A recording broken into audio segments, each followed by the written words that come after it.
Welcome to the Sooners 360 Recruiting Podcast. I'm Chris Mason, lead recruit analyst for Sooners 360. This video is sponsored by Sooners 360 on Patreon.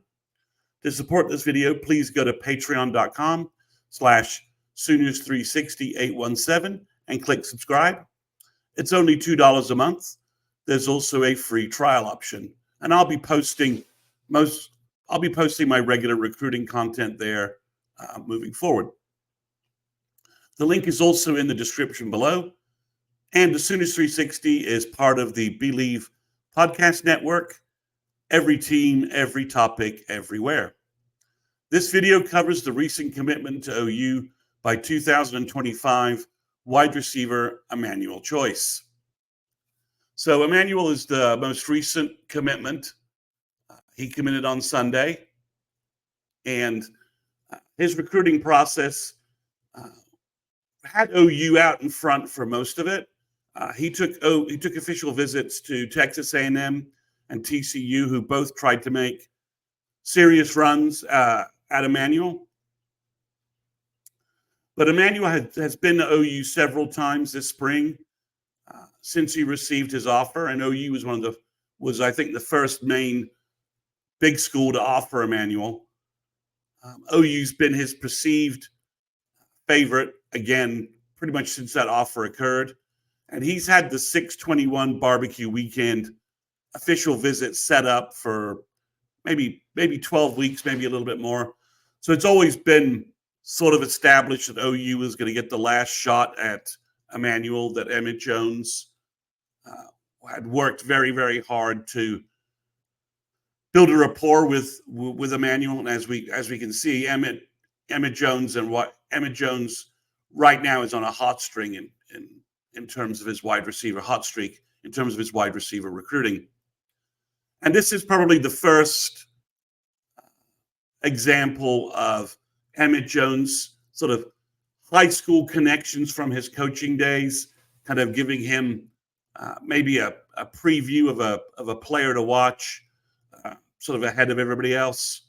Because OU was so out in front with Emmanuel, and you have to figure that Emmett Jones' experience working in the same sort of area as Lancaster, Texas, knowing those coaches, knowing that coaching staff, helped greatly there. In terms of his recruiting rankings, as you can see, On3 has him as a top 250 player in the nation. The other services have him as a high 3-star. I think there's a chance with a good senior year film that Emmanuel moves up. I think, ESPN and Rivals are probably the two services that it would make sense that with a good senior year film that he could move into maybe the low 4-star territory. Overall, a little bit like Marcus Harris, when we were talking about the fact that he had fallen a little bit, it's going to be hard. Conversely, it's going to be hard for Emmanuel Choice to move up just because the wide receiver group it's overloaded with talented players. We see a carry-on effect from this a little bit in the transfer portal, where there's just so much wide receiver talent available in the portal. Now, Emmanuel is 6'4", maybe 6'5". He could be close to 200 pounds. So he has some of those prototype measurables where I think he could move up. But I think right now, I think a top 4-star ranking, top 350, top 400 is probably where we're looking at him being from a composite standpoint. He's just, that's probably where he is. And we'll get to his film here in a second, but I think there's a good chance that Emmanuel will end up outplaying his recruiting rankings. We'll point back to this and say, this is so hard. The wide receiver rankings are so difficult because there's so many talented kids that someone like Emmanuel Choice can somewhat be under the radar, even though, one service has him as a top 250 player in the country. So that's his rankings, and let's go ahead and move on to his film. so that you guys can see why I think he's kind of underranked. So as you can see, one of the things is that, Choice is a big wide receiver. So this play right here, it's kind of a classic red zone play. He goes towards the corner, uses his body, shields it, and makes a touchdown catch.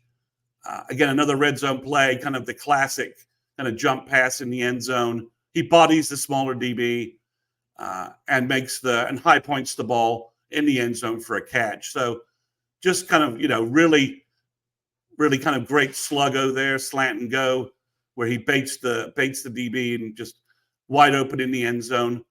So as you can see, he's, another touchdown pass in the corner of the end zone, high points it and makes the catch there. So, but one of the things you can see from him is that he does a lot of small wide receiver stuff here. Obviously, this is just, it's a short pass. He drags guys 10 yards, but he's doing a good job. This is an example of his deep speed.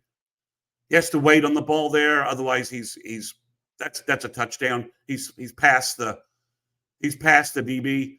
So, he does he has some small wide receiver skills. And that's why I think he's a little bit underrated by several services. He's very athletic. He's not stiff at all. This is a great high catch he makes here, just high punting the ball again. But then, this is an example of a fourth down conversion.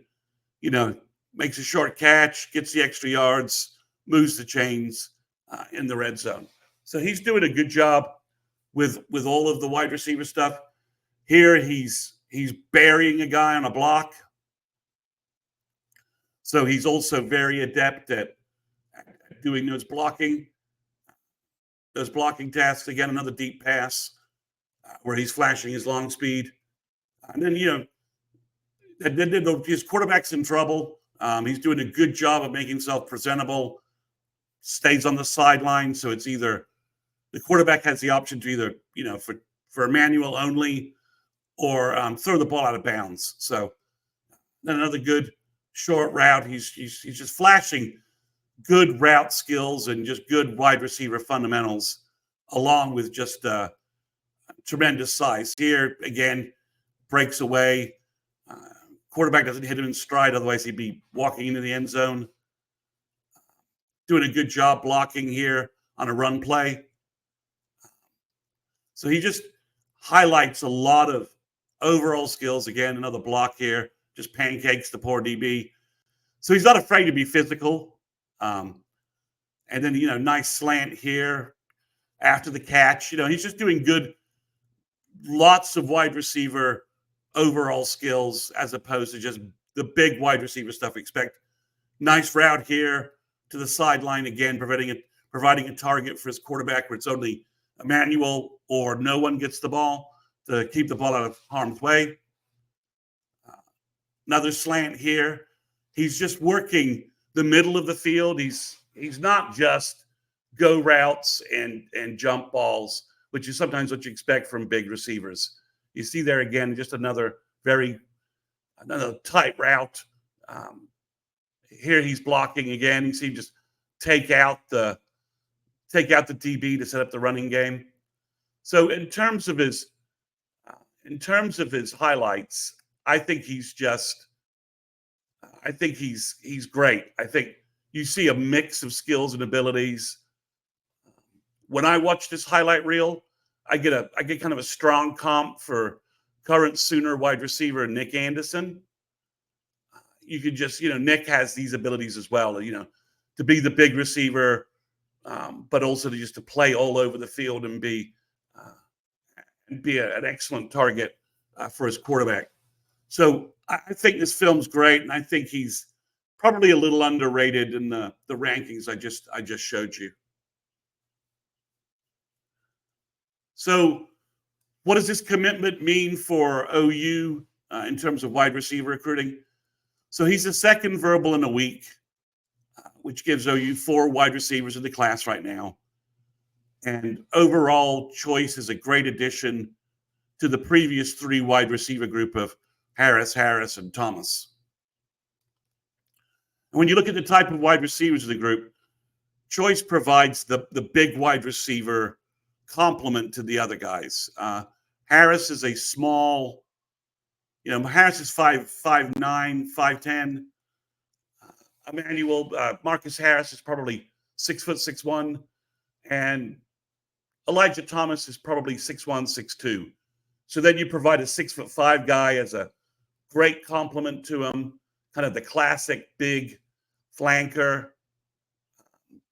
I'm not sure who originated the quote, but it's been used, a bunch since Emmett Jones took over, is that you want your wide receiver group to be like a basketball team. And if you already have a point guard in Harris and mobile wings and Thomas and Harris again, then Emmanuel Choice is your mobile big. He's your 6'9", 6'10" power forward center to provide size and just a different target for future Sooner quarterbacks. In addition, we also know that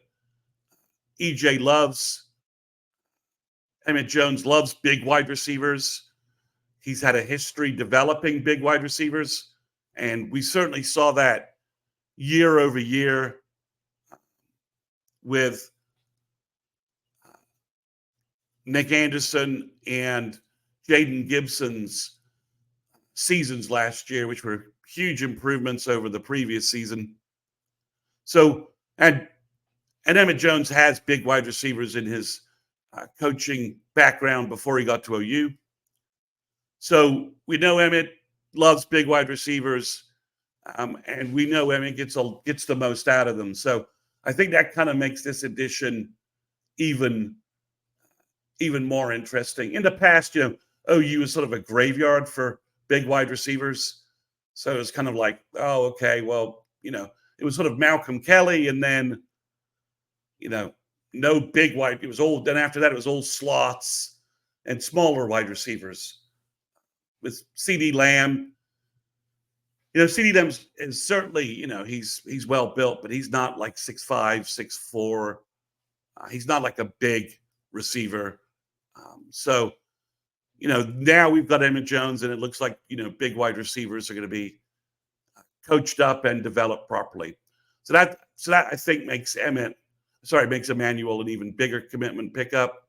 If I was running a national service, looking at this film and knowing what Emmett Jones does with guys, I'd probably be tempted to put Choice in the top 250 of my rankings, just to ensure that I don't look ridiculous 3 years from now, 4 years from now, when Emmanuel Choice is a very high NFL draft pick after a very, very productive college career. So that's Emmanuel Choice. He's the big receiver complement to the really talented slot and smaller receivers OU has gotten. Is OU done wide receiver recruiting? I think that's a fascinating question with Cortez Mills still out there. I wouldn't have thought OU could go 5 wide receivers, but, Cortez Mills is bordering on that, must-take kind of territory with his skill set and ranking. So that's certainly something to track and follow. But this is again a big pickup for OU, and Emmett Jones clearly identified Emmanuel early as someone he wanted. So thanks for watching this video. Please click like and subscribe, and we will be back with another commit video for Jaden O'Neal.